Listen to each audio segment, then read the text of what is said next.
अस्सलाम वालेकुम स्टूडेंट्स पहले लेक्चर में हमने पार्शियल डिफरेंशियल इक्वेशन की डेफिनेशन को समझा और इसकी टाइप्स के बारे में बात की। हमारे पास इसकी दो टाइप्स थी, एक थी हमारे पास linear partial differential equation, second थी हमारे पास non linear partial differential equation. आज से हम इन्हीं दोनों टाइप्स को सॉल्व करना सीखेंगे। पहली है हमारे पास linear partial differential equation of first order, या फिर इसको हम लैग्रेंज फॉर्म भी कहते हैं। अब हम इसकी डेफिनेशन की बात करते हैं। The partial differential equation is of the form, अगर आपके पास कोई भी पार्शियल डिफरेंशियल इक्वेशन गिवन है वो इस फॉर्म में है। किस फॉर्म में? Capital P small P plus capital Q small Q which is equal to R, उसको हम लीनियर पार्शियल डिफरेंशियल इक्वेशन। जो कैपिटल पी, कैपिटल क्यू और कैपिटल आर हैं, ये फंक्शन है किसके हैं? एक्स, वाई और जी के हैं। और जो साथ में लिखा हुआ है ना स्मॉल पी और स्मॉल क्यू, ये आपके पास डेरिवेटिव हैं। कौन कौन से डेरिवेटिव हैं? हमारे पास जो स्मॉल पी होता है ये किसके इक्वल होता है? पार्शियल जी ओवर पार्शियल एक्स के इक्वल होता है। और जो आपके पास क्यू होता है ये आपके पास किसके इक्वल होता है? पार्शियल जी ओवर पार्शियल वाई के इक्वल होता है। अब हम इसका वर्किंग रूल देखते हैं। वर्किंग रूल में कुछ स्टेप्स हैं। तो स्टेप नंबर 1 है, इसमें वो कहता है right the Lagrange partial differential equation is of the standard form. हमें कोई भी अगर पार्शियल डिफरेंशियल इक्वेशन गिवन, हमने उसको क्या करना है? इस स्टैंडर्ड फॉर्म में लिखना है। जब आप इस स्टैंडर्ड फॉर्म में लिख लो उसके बाद आपने क्या करना है?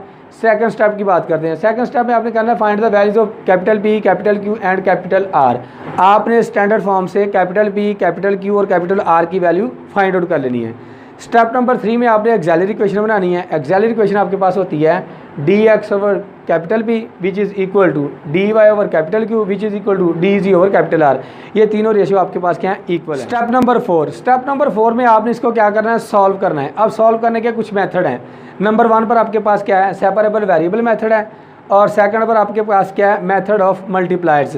इन दोनों मेथड से हमने क्या करना है? इसको सॉल्व करना है। स्टेप नंबर 5 की बात करते हैं। Find two independent integrals using any method of step number 4। Let u is equal to C1 and v is equal to C2 are two solution of equation number 1। क्या कहता है इसमें? इसमें वो कहता है कि जब आपके पास स्टेप नंबर 3 बन जाए, आपने कैपिटल P, कैपिटल Q और कैपिटल R की वैल्यू पुट कर दी। पुट करने के बाद आपने क्या करना है? इन तीनों में से पहले 2 रेशो लेनी है। आपने कोई सी 2 रेशो ली, उसको सॉल्व किया। लेट्स सपोज आपने उसको सॉल्व किया है सेपरेबल वेरिएबल मेथड से। सॉल्व करने के बाद आपके पास आंसर आया। उस आंसर में आपके पास एक कांस्टेंट आएगा, उस कांस्टेंट को नाम दे दिया आपने C1। अब इसके बाद आपने क्या करना है? अगेन 2 रेशो लेनी है। ठीक है, लेट्स सपोज आपने पहली 2 रेशो ली थी, वहाँ पर आपके पास क्या है जी? एक कांस्टेंट आ गया C1। अगेन आपने इनको नहीं लेना। आप इसके बाद आपने क्या करें? सेकंड और थर्ड ले लें। पहले आपने ली थी फर्स्ट 2 और इसके बाद आप क्या करें? सेकंड और थर्ड ले लें। सेकंड और थर्ड को आप सॉल्व करेंगे। आपने यही मेथड लगाया। मेथड लगाने के बाद आप इसको सॉल्व किया। जब आपने इसको सॉल्व किया आपके पास अगेन एक कांस्टेंट आया, उसको आपने नाम दे दिया C2 का। अब C1 C2 आपके पास क्या है? कांस्टेंट है। U और V आपके पास क्या है? ये आपके पास फंक्शन है किसके हैं? X, Y और Z के। नंबर 6 में आपने क्या करना है? इसका कंप्लीट सोल्यूशन लिखना है। अब कंप्लीट सोल्यूशन क्या होता है आपके पास? f of C1 C2 which is equal to आपके पास क्या होता है? 0 की इक्वल होता है। जो आपके पास कांस्टेंट की वैल्यू आया करेगी आपने यहाँ पर लाकर पुट कर देना है। पुट कर देंगे आपके पास आपका फाइनल आंसर आ जाया करेगा। या फिर आप इसको ऐसे भी लिख सकते हैं f of u b which is equal to आपके पास क्या होता है? 0। हमने फंक्शन पढ़ा हुआ है ना f of x y which is equal to 0। हम लिखा करते हैं y is equal to f of x। अब ये आपके पास u है, ये आपके पास क्या है? v है। अब यहाँ पर आपके पास क्या है? y is a function of x। आप इस तरह से भी लिख सकते हैं u is a function of v या फिर v is a function of u। जब आप इस तरह से फंक्शन लिख लेंगे आपका क्या आ जाया करेगा? कंप्लीट सोल्यूशन आ जाया करेगा। अब हम इस मेथड से रिलेटेड कुछ क्वेश्चन करते हैं ताकि आपको इस मेथड की समझ आए। क्वेश्चन नंबर 1 है, इसमें वो कहता है solve the partial differential equation. अब हमें पार्शियल डिफरेंशियल इक्वेशन कौन सी गिवन है? X P plus Y Q which is equal to आपके पास क्या है? 3z है। इसका हमने सोल्यूशन फाइंड आउट करना है। तो ये आपके पास क्या है? लीनियर पार्शियल डिफरेंशियल इक्वेशन है। क्योंकि अगर हम देखें स्मॉल पी ये किसकी इक्वल है? पार्शियल जी ओवर पार्शियल एक्स के। और क्यू किसकी इक्वल है? पार्शियल जी ओवर पार्शियल वाई की। फर्स्ट ऑर्डर है और होल की पावर कितनी है आपके पास? 1 है। तो ये आपके पास लीनियर पार्शियल डिफरेंशियल इक्वेशन ही है। इसको हमने सॉल्व करना है। इसको नाम दिया इक्वेशन नंबर 1 का।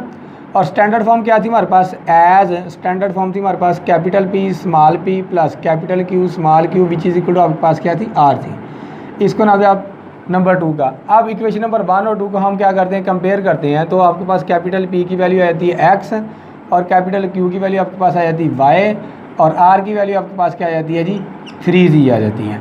जब आपके पास कैपिटल P, कैपिटल Q और कैपिटल R की वैल्यू आ जाए तो आपने यूज़ करना है using D X over capital P which is equal to D Y over capital Q which is equal to D Z over capital R. अब इसकी हम क्या करते हैं, वैल्यू पुट कर देते हैं। ये आ जाएगा आपके पास डी एक्स, कैपिटल पी की वैल्यू आपके पास एक्स है, और D Y divided by capital Q की वैल्यू आपके पास वाई है, और डी जी ये आपके पास आर की वैल्यू है 3g। वैल्यू हमने पुट कर दिया। वैल्यू पुट करने के बाद हमने क्या करना है, कोई से दो रेशो लेनी है और उसको सॉल्व करना है जी। टेकिंग हम फर्स्ट और सेकंड को ले लेते हैं जी। फर्स्ट और सेकंड को लिया हमने, फर्स्ट और सेकंड को लिया। इस पर हम यूज़ करते हैं सेपरेटिंग वेरिएबल वाला मेथड। तो ये पहले ही हमारे पास एक्स सारे एक्स की तरफ हैं और वाई सारे क्या है आपके पास वाई की तरफ हैं। तो अब इसकी हमने क्या करनी होती है, इंटीग्रेशन। जब आपके पास सारे एक्स एक साइड पर और सारे वाई एक साइड पर आ जाएं तो उसके बाद हमने क्या करनी होती है, इसकी इंटीग्रेशन। ये आ गया आपके पास natural log x which is equal to natural log y, और यहाँ पर हम लिख लेते हैं नेचुरल लॉग C1 लिख लेते हैं। ये आ गया आपके पास natural log x which is equal to natural log, इसको हम लिख सकते हैं C1 वाई, सिंगल लॉग में लिखा हमने। तो नेचुरल लॉग से नेचुरल लॉग कैंसिल आउट, आपके पास आ गया x is equal to C1 y आ गया, और यहाँ से आपके पास एक्स और y which is equal to आपके पास क्या आ गया, C1 आ गया। तो हमने कांस्टेंट की वैल्यू तो फाइंड आउट करनी थी। एक कांस्टेंट हमें मिल चुका है। अब अगेन हम क्या करते हैं, इनमें से कोई दो रेशो लेते हैं। आपकी अपनी मर्ज़ी है फर्स्ट और थर्ड ले लें, आपकी अपनी मर्ज़ी है सेकंड और थर्ड ले लें। अगेन हम लेते हैं जी, अगेन टेकिंग हम क्या करते हैं जी, फर्स्ट और थर्ड ले लेते हैं जी। डी जी ओवर आपके पास क्या है, 3g है। तो इस पर भी हमने यही वाला मेथड यूज़ करना है, सेपरेटिंग वेरिएबल वाला। पहले ही सेपरेट है, मतलब सारे एक्स की तरफ हैं और सारे के सारे जी आपके पास क्या हैं, जी की तरफ हैं। इसकी हम कर देते हैं जी इंटीग्रेशन। लें जी, ये आ गया आपके पास natural log x which is equal to 1/3, constant आप बाहर निकाल लो, नेचुरल लॉग जी आ गया, और प्लस आपके पास क्या आ गया, नेचुरल लॉग C2 आ गया। कोई ना कोई कांस्टेंट तो आना था, हमने इसको C2 का नाम दे दिया। 3 से मल्टीप्लाई कर देते हैं, यह देखिए आपके पास 3 natural log x which is equal to natural log g plus आ गया आपके पास 3 नेचुरल लॉग C2 आ गया। अब हम इसको मज़ीद सिंप्लीफाई करते हैं, तो यह देखिए आपके पास नेचुरल लॉग एक्स की पावर 3। इस पर मैंने इसको यूज़ किया है कि अगर आपके पास लॉग m की पावर n हो तो हम लिखते हैं n लॉग m। अब n मल्टीप्लाई हो रहा है, इसको हम पावर में भी लिख सकते हैं। 3 मल्टीप्लाई हो रहा था, इसको हमने पावर में लिख लिया, which is equal to natural log Z और प्लस आ गया आपके पास C2, इसकी पावर कितनी आ जाएगी आपके पास 3 आ जाएगी। तो यहाँ से आपके पास natural log x q which is equal to किसके इक्वल आ गया है, नेचुरल लॉग C2 इसकी पावर 3, और साथ में जी आ गया, और नेचुरल लॉग से नेचुरल लॉग कैंसिल आउट हो जाएगा। तो जी आपके पास क्या रहा, मल्टीप्लाई इधर आकर क्या हो जाएगा, divide X cube over Z which is equal to आपके पास क्या आ गया, C2 इसका क्यूब आ गया। चूँकि ये आपके पास कांस्टेंट है, हम यहाँ से लेट का लेते हैं, let C2 dash which is equal to C2 इसकी पावर 3। तो आपके पास आ गया X cube over Z which is equal to आपके पास क्या आ गया है, C2 डैश आ गया है। लें जी, आपके पास सेकंड कांस्टेंट की वैल्यू आ गई है। अब हमारे पास दोनों कांस्टेंट की वैल्यूज़ आ गई हैं, तो हमने इसको पुट करना होता है कंप्लीट सोल्यूशन में। हमारा कंप्लीट सोल्यूशन होता है F of C1 C2 which is equal to आपके पास क्या होता है, 0 के इक्वल होता है। एफ इंटू C1 की वैल्यू आपके पास आई है एक्स ओवर वाई, और C2 की वैल्यू आपके पास आई है X cube over Z which is equal to आपके पास क्या है, 0। आप इसको ऐसे भी लिख सकते हैं, एक्स ओवर वाई ये फंक्शन है F into x cube over g का, या फिर हम इसको ऐसे भी लिख सकते हैं एक्स क्यूब ओवर जी ये किसका फंक्शन है, F into X over Y का। तो ये आपके पास लीनियर पार्शियल डिफरेंशियल इक्वेशन का क्या था, कंप्लीट नंबर 2 है। इसमें वो कहता है solve the first order linear partial differential equation. अगर ये ना भी लिखा हो तो आपने चेक करना है ये आपके पास लीनियर है या नहीं है, या फर्स्ट ऑर्डर की है या नहीं है। चेक करने का तरीकाकार ये होगा कि आप स्मॉल p की वैल्यू लिखें, वो क्या है, पार्शियल जी ओवर पार्शियल एक्स, और q इज इक्वल टू आपके पास क्या है, स्मॉल पार्शियल जी ओवर पार्शियल y की इक्वल है। ये आपके पास फर्स्ट ऑर्डर है और इसकी डिग्री कितनी है आपके पास 1 है, तो ये आपके पास linear partial differential equation first order ही है। अब इसको नाम थे आप इक्वेशन नंबर 1 का, तो इसको हम कंपेयर करते हैं स्टैंडर्ड फॉर्म के साथ। स्टैंडर्ड फॉर्म से हमारे पास capital P small p capital Q small q which is equal to आपके पास क्या है, r है। इसको नाम दिया आप इक्वेशन नंबर 2 का। अब इक्वेशन नंबर 1 और 2 को हम क्या करते हैं, कंपेयर करते हैं, तो आपके पास कैपिटल P की वैल्यू क्या आती है, 1 आती है, क्योंकि इसका कोएफिशिएंट 1 है। और कैपिटल Q की वैल्यू आपके पास क्या आ रही है, 3 आ रही है, और कैपिटल R की वैल्यू आपके पास 5g plus 10 into Y minus 3x है। जब आपके पास वैल्यूज़ आ जाएँ तो आपने यूज़ करना होता है using D X over capital P which is equal to D Y over capital Q D Z over capital R को। अब वैल्यू पुट करते हैं, ये आ जाएगा आपके पास डी एक्स ओवर पी की वैल्यू 1 आई है, D Y over capital Q की वैल्यू 3 आई है, D Z over R, R की वैल्यू आपके पास है 5g plus 10 into Y minus 3x है। अब आपके पास ये रेशो बन गई है, कोई सी दो लेनी है, इसको हमने सॉल्व करना है। तो यहाँ से फर्स्ट और सेकंड ले लेते हैं पहले। Taking D X over 1 which is equal to D Y over 3, इसको हम क्या करते हैं सेपरेटिंग मेथड से सॉल्व करते हैं। तो पहले ही सेपरेट है, इसकी इंटीग्रेशन कर देते हैं। आ जाएगा आपके पास x इज़ इक्वल टू 1/3 और साथ में y आ गया प्लस आपके पास क्या आ गया c1 आ गया। तो 3 से मल्टीप्लाई कर देते हैं, 3x which is equal to y plus आपके पास क्या आ गया 3c1 आ गया। तो यहाँ से हमारे पास क्या आ गया 3x minus Y which is equal to आपके पास क्या आ गया 3c1 आ गया। अब इसको हम ऐसे भी लिख सकते हैं, ये कैपिटल C के इक्वल है क्योंकि ये आपके पास कांस्टेंट ही है। यह देगा आपके पास 3x minus Y which is equal to आपके पास क्या आ गया कैपिटल C आ गया। c1 लिख लो, c1 डैश लिख लो, आपकी मर्ज़ी है। चले हम यहाँ पर c1 डैश लिख लेते हैं जी, c1 डैश लिख लिया। इसके बाद हमारे पास क्या बन गया, ये 3x minus Y which is equal to आपके पास c1 डैश आ गया। तो अगर हम इसको ऐसे लिखना चाहें, माइनस से मल्टीप्लाई कर दें, y minus 3x which is equal to c1 dash minus का आ गया। ठीक है, मैंने माइनस इसलिए मल्टीप्लाई किया क्योंकि मुझे इसकी ज़रूरत पड़ेगी, वो मैं आगे चलकर आपको बताता हूँ। तो ये आपके पास क्या बन गया माइनस c1 डैश आ गया है, इसको हम कैपिटल C का नाम देते हैं। ये आ गया आपके पास y minus 3x which is equal to capital C आ गया। एक कांस्टेंट की आपके पास वैल्यू आ गई है। अब अगेन हम क्या करते हैं, इनमें से कोई से दो रेशो ले लेते हैं जी। अगेन अब फर्स्ट और थर्ड ले लें या फिर सेकंड और थर्ड ले लें।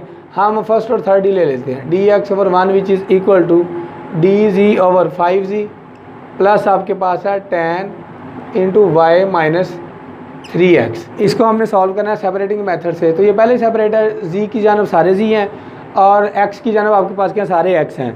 लेकिन यहाँ पर गड़बड़ आई है, आपके पास क्या y माइनस 3x है। तो इसकी वैल्यू अभी हमने निकाली है, ये किसके इक्वल है, c के इक्वल है। तो यहाँ पर पुट कर देते हैं। तो ये वैल्यू पुट करने के बाद आपके पास क्या आ जाएगा D X over 1 which is equal to D Z divided by 5g plus आपके पास क्या बन गया 10c आ गया जी। अब इसको सॉल्व करना बहुत आसान काम है। इसकी हम कर देते हैं जी integration, x is equal to इसका डेरिवेटिव लेते हैं तो आपके पास क्या आएगा 5 आएगा। 5 ऊपर मौजूद नहीं है, 5 से मल्टीप्लाई और 5 से क्या करते हैं डिवाइड कर देते हैं। फंक्शन है, फंक्शन का डेरिवेटिव ऊपर मौजूद है और होल की पावर आपके पास कितनी है 1 है। तो हम सोल्यूशन लिखा करते हैं नेचुरल लॉग डिनोमिनेटर वाला फंक्शन। अगर फंक्शन की पावर आपके पास क्या हो 1 हो तो प्लस आ गया आपके पास नेचुरल लॉग c2 आ गया। तो यहाँ से आपके पास क्या आ जाएगा 5 से मल्टीप्लाई करने से 5x which is equal to natural log into 5g plus 10c और प्लस आ गया आपके पास 5 नेचुरल लॉग c2 आ गया। इसके बाद मैंने इसको लिखना था पावर में। ठीक है, तो यहाँ से आपके पास क्या आ गया 5x which is equal to natural log, single log में लिख लेते हैं। ये आ जाएगा आपके पास 5g प्लस 10c इंटू आपके पास क्या आ गया है c2 इसकी पावर 5 आ गया है। तो इसको हम क्या करते हैं एक्सपोनेंशियल फॉर्म में लिखते हैं, e की पावर 5x, ये तो कैंसिल आउट हो जाएगा। बाकी आपके पास क्या रह गया 5g प्लस 10c इंटू आपके पास क्या गया c2 इसकी पावर 5 आ गया। तो हमें तो चाहिए c2 की वैल्यू, ये आ जाएगा इधर आकर डिवाइड हो जाएगा e की power x divided by 5g plus 10c which is equal to ये आ गया आपके पास c2 इसकी पावर 5। चूँकि ये आपके पास कांस्टेंट है, जितनी मर्जी पावर हो, यहाँ पर हमने कैपिटल C यूज़ किया था तो यहाँ पर कैपिटल C डैश ले लेते हैं। तो हमारे पास C और C डैश की वैल्यू आ गई है। तो हम इसको पुट करेंगे कंप्लीट सोल्यूशन में, f ऑफ C और C डैश। जो आपने यहाँ पर कांस्टेंट यूज़ किए हैं वही आपने लिख देने हैं। अगर C1 यूज़ किया तो C1 लिख दें, अगर C1 डैश यूज़ किया तो C1 डैश लिख दें, अगर कैपिटल C यूज़ किया तो कैपिटल C लिख दें। तो यहाँ से आपके पास बन गया f इंटू कैपिटल C किसके इक्वल आया आपके पास y माइनस 3x के इक्वल आया, और आपके पास C डैश किसके इक्वल आया है, वो आया है आपके पास e की power 5x divided by 5g plus 10c। अब c की वैल्यू हमारे पास है, इसको अगेन पुट कर देते हैं y minus 3x which is equal to आपके पास क्या आ गया है 0 आ गया है। और यही आपके पास क्या था, ये कंप्लीट सोल्यूशन था दी गई लीनियर पार्शियल डिफरेंशियल इक्वेशन का।